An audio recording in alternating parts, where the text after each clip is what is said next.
their story. The Huey was falling fast, too fast for a controlled descent, and the tree line below erupted in muzzle flashes that turned the jungle into a wall of fire. Specialist 4 Michael Torres gripped the M60 machine gun mounted on the starboard side, his knuckles white against the cold metal, watching tracer rounds slice through the humid air just meters from the aircraft. The pilot's voice crackled through the intercom, calm but urgent, announcing what everyone already knew. They were going in hot, with wounded men bleeding out in the cargo bay and no gunship cover within 5 kilometers. 4 Americans on the ground were counting on this landing, and the North Vietnamese army knew exactly where they were. It was 14:30 hours on March 14, 1968, in the A Shau Valley, and Torres had less than 60 seconds to decide between survival and abandonment. The situation in the A Shau Valley had deteriorated beyond any acceptable mission parameter by early 1968, a reality reflected in casualty statistics that haunted every helicopter crew briefing. Between January and March of that year, the U.S. Army had lost 47 helicopters in the valley alone. 17 of them UH-1 Hueys destroyed during medical evacuation missions that became ambushes instead of rescues. Enemy forces had learned the pattern. Wait for the dust-off call, set up interlocking fields of fire around the probable landing zone, and open up the moment the aircraft committed to descent. Door gunners like Torres faced an impossible geometry of violence where their M60 machine guns firing 550 rounds per minute had to suppress enemy positions in a 360-degree arc, while the helicopter descended at 15 feet per second into prepared kill zones. The average life expectancy of a door gunner in hot landing zones was being measured in missions, not months, and Torres was on his 43rd combat flight. The call had come in just after noon, transmitted through static-filled radio channels that carried the desperate clarity of men who knew they were running out of time. A 4-man long-range reconnaissance patrol had been compromised 3 kilometers west of Firebase Bastogne, pinned down by what the patrol leader estimated as a reinforced NVA platoon, approximately 40 soldiers with at least 2 machine gun positions and probable mortar support. 2 of the Americans were wounded, one critically with a sucking chest wound that would kill him within the hour without immediate evacuation. 3 previous dust-off attempts had been waved off due to intense ground fire, and the LRRP team's ammunition was down to less than 30 rounds per man. The mission brief was explicit.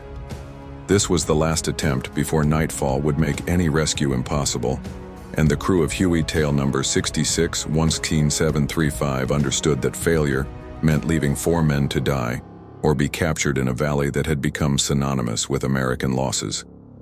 Captain Robert Hayes, the aircraft commander, looked back at his crew and said only, "We're going in. Make every round count." Torres had loaded 600 rounds of 7.62 mm ammunition into linked belts before takeoff. More than standard protocol, but experience had taught him that hot extractions consumed ammunition at rates that left gunners clicking empty triggers at the worst possible moments. He positioned himself behind the M60, feet braced against the vibrating deck of the Huey, watching the jungle canopy rush past at 110 knots as they approached the coordinates. The crew chief on the port side, Sergeant First Class James Kowalski, checked his own weapon and reported the approach vector clear, but everyone could see the black smoke rising from the impact site where previous attempts had drawn fire. Torres's hands moved automatically, checking the weapon's feed mechanism, ensuring the ammunition belt ran smooth, pulling back the charging handle to chamber the first round. He had fired the M60 so many times that the weapon felt like an extension of his body, a brutal tool that could suppress enemy positions or buy seconds of survival, but never both at once. The jungle below showed no movement, no obvious threat, which meant absolutely nothing in a valley where camouflage and discipline were enemy virtues that killed Americans every day. The descent began at 14:28 hours, the Huey breaking from its approach altitude of 800 feet into a tactical spiral that would bring them down through the most vulnerable phase of any helicopter operation. Captain Hayes pushed the cyclic forward, dropping the aircraft's nose as the rotor blades bit harder into the thick air, the turbines' whine rising in pitch as they committed to the landing zone. Torres saw the ground team first, 4 prone figures arranged in a defensive perimeter barely 30 meters across, their olive drab uniforms nearly invisible against the jungle floor. Then he saw the muzzle flashes, bright points of light erupting from the tree line to the north and east tracers, arcing up toward the descending Huey in streams that looked deceptively slow until they snapped past the aircraft with sounds like ripping cloth. The enemy had waited until the helicopter was below 400 feet, too low to abort, too committed to turn away. Exactly the moment when physics and tactics conspired to trap the crew in a cone of fire that converged on the landing zone. Torres didn't wait for orders. He pressed the trigger, and the M60 roared to life, the weapon bucking against his shoulder as he walked the fire into the northern tree line, where the heaviest concentration of muzzle flashes betrayed enemy positions. The geometry of the ambush revealed itself in the first 10 seconds of engagement, a carefully prepared killing zone that demonstrated both enemy patience and tactical sophistication. Torres identified at least 3 distinct firing positions in the northern sector, spaced approximately 15 meters apart, their interlocking fields of fire designed to catch the helicopter in a crossfire the moment it flared for landing. Kowalski was already engaging targets to the east, his M60 hammering out controlled bursts that sent bark and leaves exploding from the tree line, but the volume of return fire was increasing rather than diminishing. Torres could hear rounds impacting the Huey's fuselage, metallic cracks that meant bullets were finding the aircraft. And he knew that somewhere in the cargo bay the crew medic was probably praying that nothing vital got hit. The M60 was heating up in his hands, the barrel glowing dull red in his peripheral vision, but he couldn't afford to change barrels or even reduce his rate of fire. Every second of suppression bought the pilot precious feet of altitude loss. Every burst forced enemy gunners to duck instead of aim. And Torres had learned that in these moments, mathematical precision mattered less than overwhelming volume.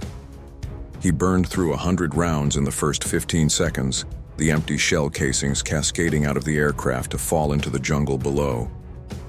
Haze brought the Huey into a combat landing that defied every safety regulation, but obeyed the only law that mattered: get the wounded out before the aircraft died.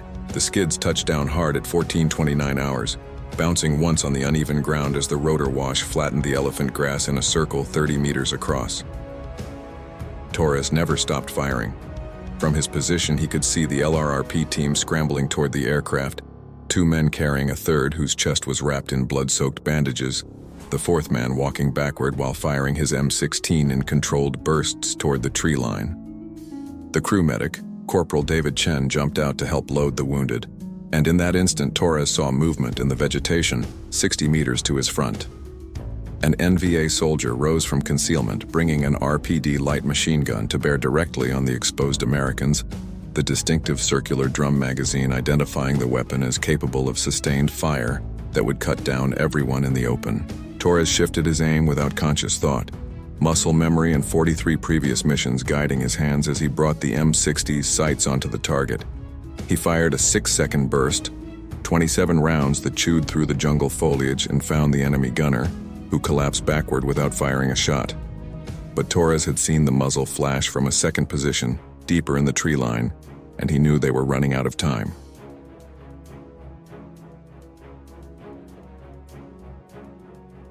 The loading process took 38 seconds from skids down to skids up, an eternity measured in heartbeats and incoming rounds that turned the landing zone into chaos barely contained by suppressive fire. Chen and Kowalski hauled the critically wounded man into the cargo bay first, his face gray with blood loss, followed by the second casualty whose leg wound had soaked through the improvised tourniquet. The 2 mobile LRRP members scrambled aboard, immediately turning to provide covering fire with their M16s, their young faces showing the particular exhaustion that came from hours of believing you were about to die. Torres's ammunition counter was dropping toward 200 rounds, and he forced himself to fire in shorter bursts, 3 to 5 rounds instead of the long suppressive streams he'd been using. The enemy fire was intensifying rather than slackening, and he could hear the distinctive crack of AK-47 rounds passing close enough to feel the pressure wave. A line of tracers stitched across the Huey's tail boom, sparks flying where bullets struck metal, and Hayes shouted over the intercom that they had damage to the tail rotor control cables. They needed to leave now immediately, but Torres saw what no one else could see from their positions. An NVA soldier, with an RPG-2 rising from a spider hole, less than 50 meters away, the rocket-propelled grenade already loaded and aimed directly at the hovering helicopter. What happened in the next 4 seconds would later be reconstructed from multiple witness statements, radio recordings, and Torres's own after-action report, though the man himself would remember it as a single continuous motion without conscious decision. He swung the M60 away from the tree line, where he'd been suppressing enemy rifles, ignoring the doctrine that said door gunners should focus on area suppression rather than point targets, and brought the weapon to bear on the RPG gunner, who was already squeezing the trigger of his weapon. Torres fired the remaining 180 rounds in his ammunition belt in one continuous burst, the M60 shaking violently in his hands as the barrel overheated past safe operating temperature, the tracers forming a solid stream of light that converged on the enemy soldier. The first rounds hit low, kicking up dirt at the soldier's feet, but Torres walked the fire up and across the target in a technique that wasted ammunition but guaranteed hits. 23 rounds found the RPG gunner, the impact spinning him sideways, and the rocket-propelled grenade launched at an angle 30 degrees off target, streaking past the Huey's tail boom to detonate harmlessly in the jungle canopy 40 meters beyond. Torres's weapon clicked empty at the exact moment Hayes hauled the collective, and the Huey lurched into the air, climbing at maximum power with its turbine screaming and the damaged tail boom vibrating hard enough to feel through the entire airframe. They cleared the tree line at 14:30 hours, exactly 2 minutes after touchdown, climbing through their own smoke and the dissipating fire from below that followed them up, but lost accuracy with altitude. Hayes fought the controls as the damaged tail rotor cables transmitted erratic inputs, the Huey yawing left and right in oscillations that threatened to become fatal if they worsened. Kowalski was already moving through the cargo bay, assessing damage while Chen worked on the critically wounded LRRP team member, whose breathing had become shallow and irregular. Torres sat behind his empty M60, hands still gripping the weapon, watching the Ashau Valley fall away beneath them. He could see secondary explosions in the tree line where someone's rounds had found enemy ammunition, and he counted at least 7 distinct smoke trails rising from positions where NVA soldiers had been firing moments before. The barrel of his M60 was glowing cherry red, warped slightly from the sustained fire, and the weapon would need to be replaced rather than repaired. His hands were shaking not from fear but from the physiological aftermath of combat adrenaline, and he noticed for the first time that his flight suit was soaked with sweat, despite the wind rushing through the open door. They had taken 17 hits to the fuselage, 3 to the tail boom, and 1 round had passed through the cargo bay close enough to Kowalski's head to tear his helmet's chin strap. But everyone was alive. All 4 LRRP team members were aboard, and they were climbing toward the relative safety of 3,000 feet where small arms fire became ineffective. The flight back to the 15th Medical Battalion at Phu Bai took 19 minutes. Hayes nursing the damaged Huey through flight characteristics that had become unpredictable and dangerous. The critically wounded LRRP soldier, Specialist Gerald Thompson from Tennessee, died 4 minutes before landing despite Chen's efforts to stabilize the sucking chest wound, his last words a whispered request to tell his mother he hadn't suffered. The second wounded man, Corporal Marcus Williams, would survive after surgery to repair the femoral artery damage in his leg, and the 2 uninjured team members would both write letters to their families that night, describing how they'd been certain they would die in the Ashau Valley. The Huey was declared a total loss after landing the structural damage from 17 bullet impacts having compromised the airframe beyond economical repair, and it would be stripped for parts and replaced by another UH-1 that would probably last 6 months before meeting a similar fate. Torres's M60 went into the scrap bin, the barrel split from thermal stress, and he was issued a replacement weapon that he would fire in anger another 73 times before his tour ended 8 months later. The mission was logged as a successful medical evacuation under fire, one of approximately 2,500 similar missions flown in Vietnam during March 1968, a number that would increase rather than decrease as the year progressed and the war intensified. What made Torres's action significant wasn't the number of enemy casualties he inflicted, or the technical proficiency he demonstrated with the M60, though both were considerable by any combat standard. The significance lay in a 4-second decision to abandon area suppression doctrine in favor of engaging a point target that only he could see from his position. A choice that violated his training, but saved the lives of everyone aboard the aircraft and on the ground. The RPG-2 that Torres neutralized would have struck the Huey's fuel cell or engine compartment with a high-explosive anti-tank warhead capable of penetrating 180 millimeters of armor, and even a near miss would have damaged the rotor system enough to cause an immediate crash. Post-mission analysis by intelligence officers determined that the ambush had been executed by elements of the 324B NVA division, experienced soldiers who had fought American helicopters before, and understood how to create kill zones that exploited the UH-1's vulnerabilities during landing and takeoff. The fact that the Huey escaped at all was attributed to two factors: Hayes, his exceptional piloting under fire, and Torres's willingness to make an instantaneous tactical decision that prioritized immediate threat elimination over doctrinal compliance. Neither man received formal recognition for the mission, as successful dust-off operations were considered routine even when conducted under the conditions they'd faced.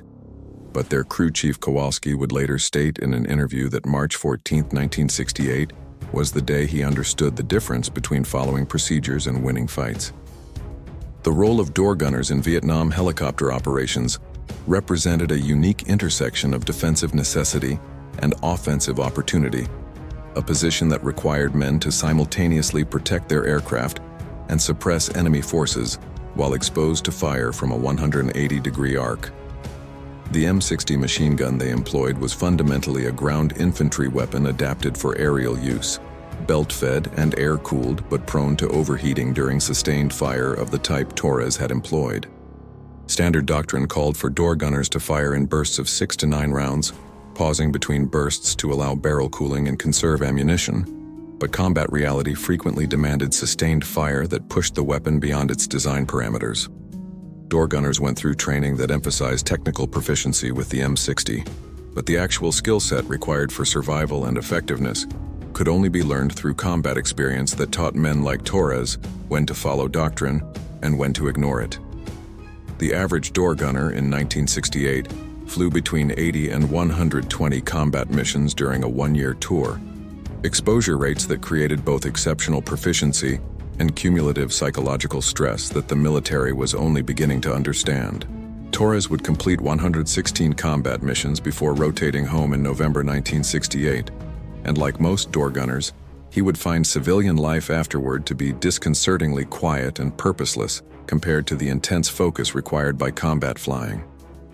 The broader context of helicopter losses in the A Shau Valley during 1968 reveals the systematic nature of the threat that crews like Torres has faced on every mission. Between January and December of that year, U.S. forces lost 181 helicopters in the valley, and its immediate surroundings approximately 15% of total helicopter losses across all of Vietnam during the same period, despite the valley representing less than 2% of the operational area. The North Vietnamese Army had developed increasingly sophisticated anti-aircraft tactics, specifically designed to exploit helicopter vulnerabilities, including the use of interlocking machine gun positions, RPG teams positioned to engage aircraft during landing and takeoff, and communication networks that could rapidly concentrate fire on rescue attempts.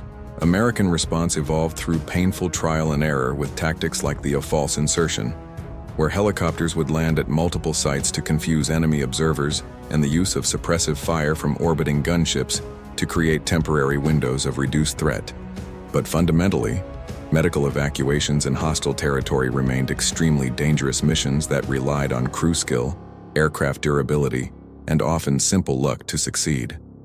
The 4 men Torres's crew rescued on March 14th were among approximately 900,000 American casualties evacuated by helicopter during the Vietnam War, a number that represented both the scale of the conflict and the commitment of crews who flew into danger repeatedly to bring wounded soldiers home. Torres himself rarely spoke about the mission in the decades after Vietnam, a common pattern among combat veterans who found that civilian audiences either couldn't understand the context or wanted to hear heroic narratives that didn't match the complex reality of what had happened. In a 2003 interview conducted for a Vietnam helicopter pilot oral history project, he described the 4 seconds when he engaged the RPG gunner as not really a decision, just what needed to happen, and emphasized that the successful extraction resulted from the entire crew's actions rather than any individual contribution. He noted that Kowalski's suppressive fire to the east had prevented enemy forces from that sector from concentrating on the loading zone, that Hayes' ability to hold the damaged Huey stable during climb-out had prevented a crash that seemed inevitable, and that Chen's immediate medical intervention had kept the critically wounded soldier alive long enough to receive final rites and say goodbye. Torres's own contribution, in his view, was simply doing the job he'd been trained to do, adjusted by experience to meet circumstances that training couldn't fully predict. This perspective was typical of the pragmatic professionalism that characterized many Vietnam helicopter crews. Men who understood they were participants in a larger operation rather than individual heroes, and who measured success in terms of completing missions and bringing people home rather than enemy casualties or tactical victories. The lessons learned from missions like the March 14 extraction influenced subsequent helicopter tactics and equipment development, though the changes came incrementally rather than through any single reform.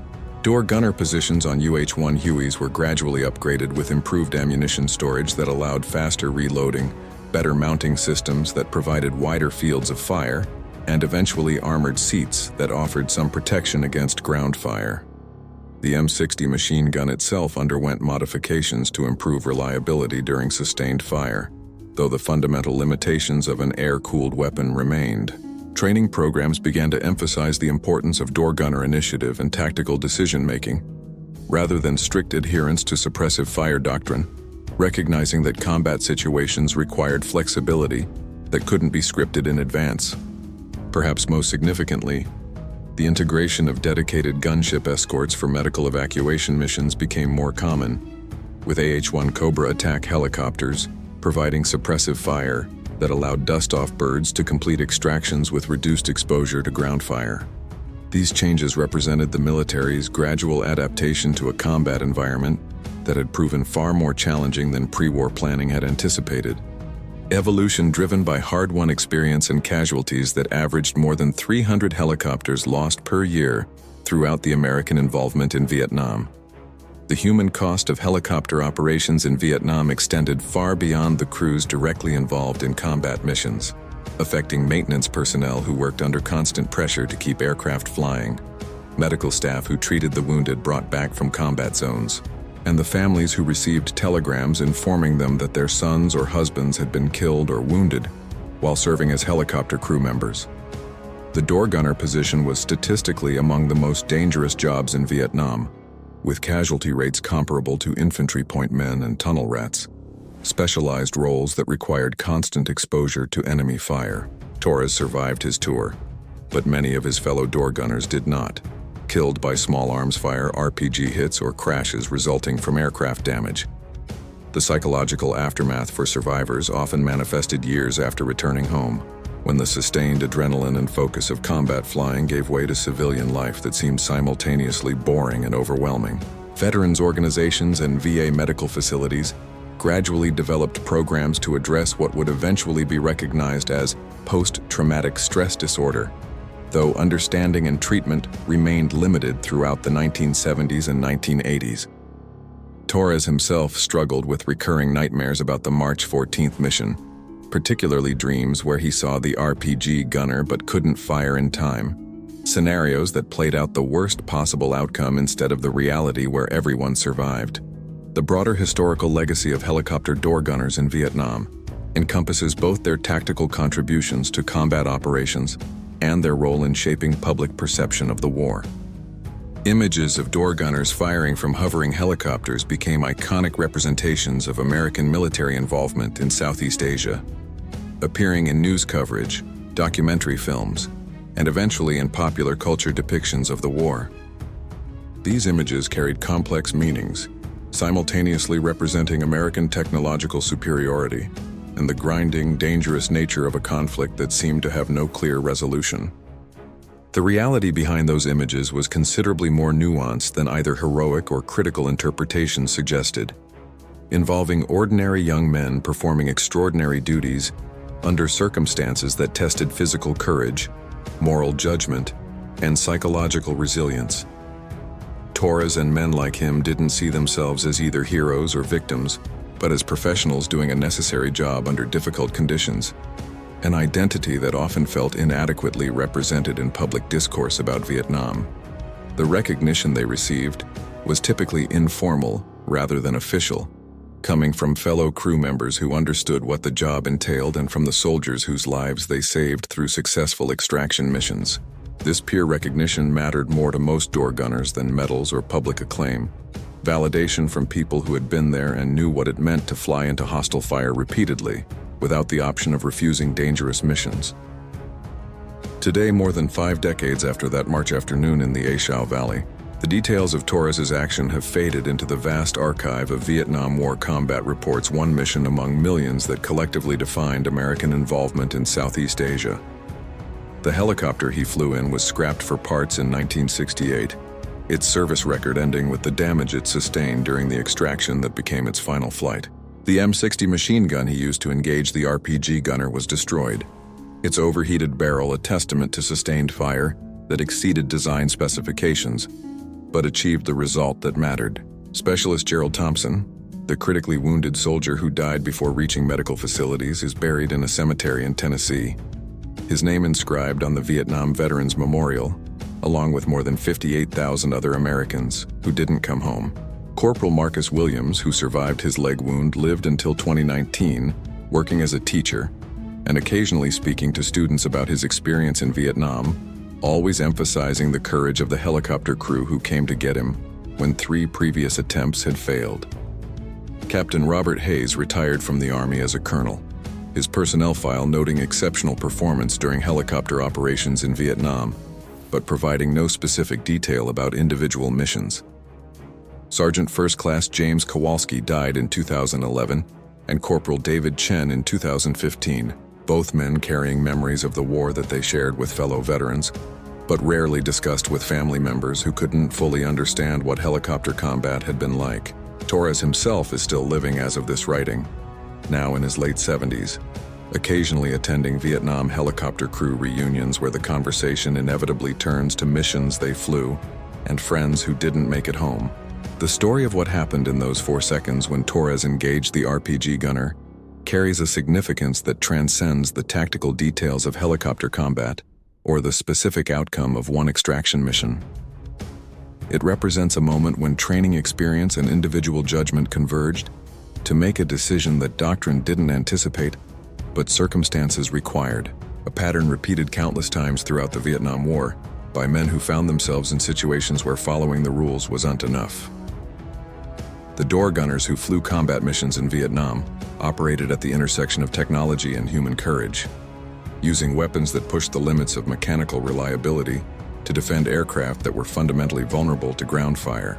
They did this not once but dozens or hundreds of times, accumulating experience that turned frightened teenagers into hardened combat veterans who could make life or death decisions in seconds.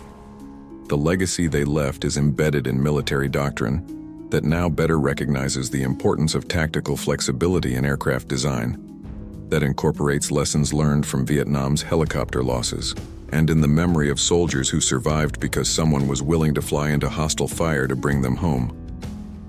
Torres's action on March 14, 1968, saved 7 lives that day, a number that seems small against the scale of a war that killed more than 58,000 Americans and millions of Vietnamese. But for the 7 men who lived because of what he did, the number was everything that mattered. If you found this story meaningful, please consider liking this video and exploring our other documentaries about the untold stories of Vietnam helicopter operations. These missions deserve to be remembered, and the men who flew them deserve to be honored, not with empty praise but with accurate history that captures both their courage and their humanity. Subscribe to our channel to ensure you do not miss future episodes as we continue to document the experiences of those who served.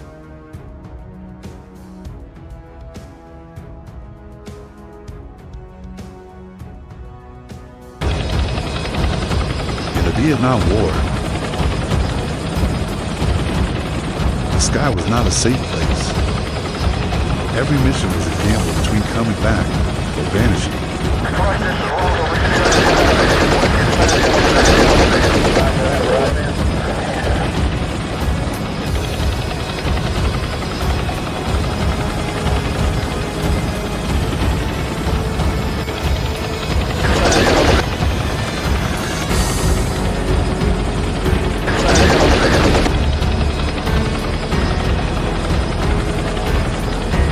This is their story.